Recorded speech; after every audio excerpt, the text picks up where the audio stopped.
നമസ്കാരം. വന്ദേമാതരവുമായി ബന്ധപ്പെട്ടുള്ള വിവാദം കേരളത്തിൽ കത്തിപ്പുകയുകയാണ്. നാളെ സ്വാതന്ത്ര്യ ദിനാഘോഷം നടക്കുമ്പോൾ നമ്മുടെ സംസ്ഥാനത്ത് പൂർണ്ണമായും വന്ദേമാതരം ആലപിക്കുമോ എന്നുള്ള ചോദ്യമാണ് ഉയർന്നു വരുന്നത്.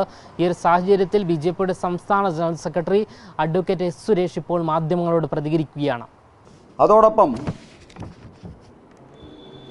നാളെ രാജ്യത്ത് 80ാമത് സ്വാതന്ത്ര്യ ദിനമാണ്. ആ സ്വാതന്ത്ര്യ ദിനത്തിൽ വന്ദേമാതരം പാടണോ എന്നുള്ള കാര്യത്തിൽ കേരളത്തിൽ അധികാരത്തിലിരിക്കുന്ന വി.ഡി. സതീശന് ഇപ്പോഴും ഒരു നിശ്ചയം വന്നിട്ടില്ല. ബഹുമാന്യനായിട്ടുള്ള വി.ഡി. സതീശനോട് ഞങ്ങൾക്ക് പറയാനുള്ളത്, കേരളം ഭരിക്കുന്നത് പാണക്കാട്ട് തങ്ങളല്ല. ബഹുമാനപ്പെട്ട വി.ഡി. സതീശനോട് ഞങ്ങൾക്ക് പറയാനുള്ളത്, കേരളത്തിൽ നിലനിൽക്കുന്ന നിയമം ശരീഅത്ത് നിയമവുമല്ല. അദ്ദേഹം മനസ്സിലാക്കേണ്ടത്, ഡോക്ടർ ബി.ആർ. അംബേദ്കർ തയ്യാറാക്കിയ ഇന്ത്യയുടെ ഭരണഘടനയാണ് ഈ കേരളത്തിലുള്ളത്. ഇന്ത്യയുടെ ഭരണഘടനാ പ്രകാരം ഈ രാജ്യത്തിൻ്റെ രാഷ്ട്രഗീതമായിട്ട് തിരഞ്ഞെടുക്കപ്പെട്ടിട്ടുള്ള വന്ദേമാതരം ആദ്യാവസാനം പാടണമെന്നുള്ളത് ഈ രാജ്യത്തിൻ്റെ നിയമമാണ്.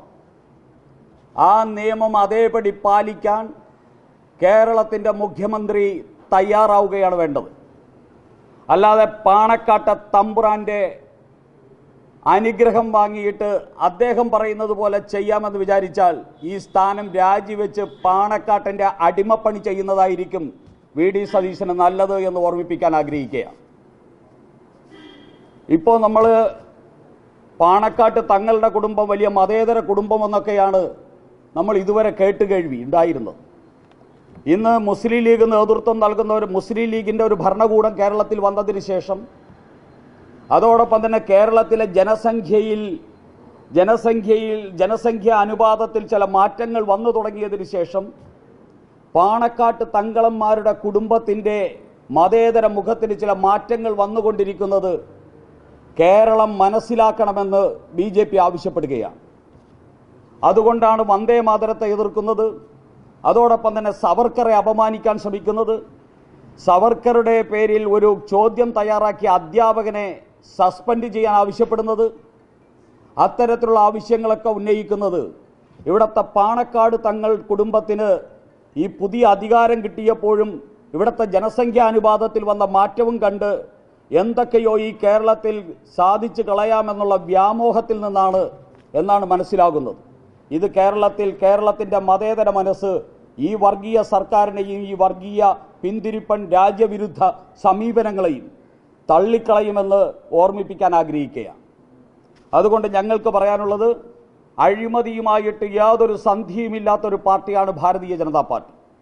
അതുപോലെ തന്നെ രാജ്യദ്രോഹവുമായിട്ടും രാജ്യദ്രോഹികളോടും ഒരു സന്ധിയുമില്ലാത്ത പാർട്ടിയാണ് ഭാരതീയ ജനതാ പാർട്ടി. അഴിമതിയുമായും രാജ്യദ്രോഹികളുമായും ക്രിമിനൽ വാസനയുള്ളവരുമായി ഒരു സന്ധിയും ചെയ്യാതെ മുന്നോട്ട് പോകുന്ന ഭാരതീയ ജനതാ പാർട്ടി ആവശ്യപ്പെടുന്നു, ഈ രണ്ട് വിഷയത്തിലും, അഴിമതിയുടെ കാര്യത്തിൽ റിപ്പോർട്ടർ കൊള്ളയെ സംബന്ധിച്ചും മാർക്സിസ്റ്റ് പാർട്ടിയുടെ ബന്ധത്തെ സംബന്ധിച്ചും CBI അന്വേഷണം നടക്കണം. വന്ദേമാതരം നാളെ ഇന്ത്യയുടെ ദേശീയ പതാക ഉയർത്തുന്ന സമയത്ത് വന്ദേമാതരം ആദ്യ അവസാനം പാടാൻ ഇവിടുത്തെ വി.ഡി. സതീശൻ തയ്യാറാവണം. അല്ലെങ്കിൽ അതിൻ്റെ ഭവിഷ്യത്ത് ഗുരുതരമായിരിക്കുമെന്ന് വി.ഡി. സതീശനെ ഓർമ്മിപ്പിക്കാൻ കൂടി ഈ അവസരം വിനിയോഗിക്കുകയാണ്.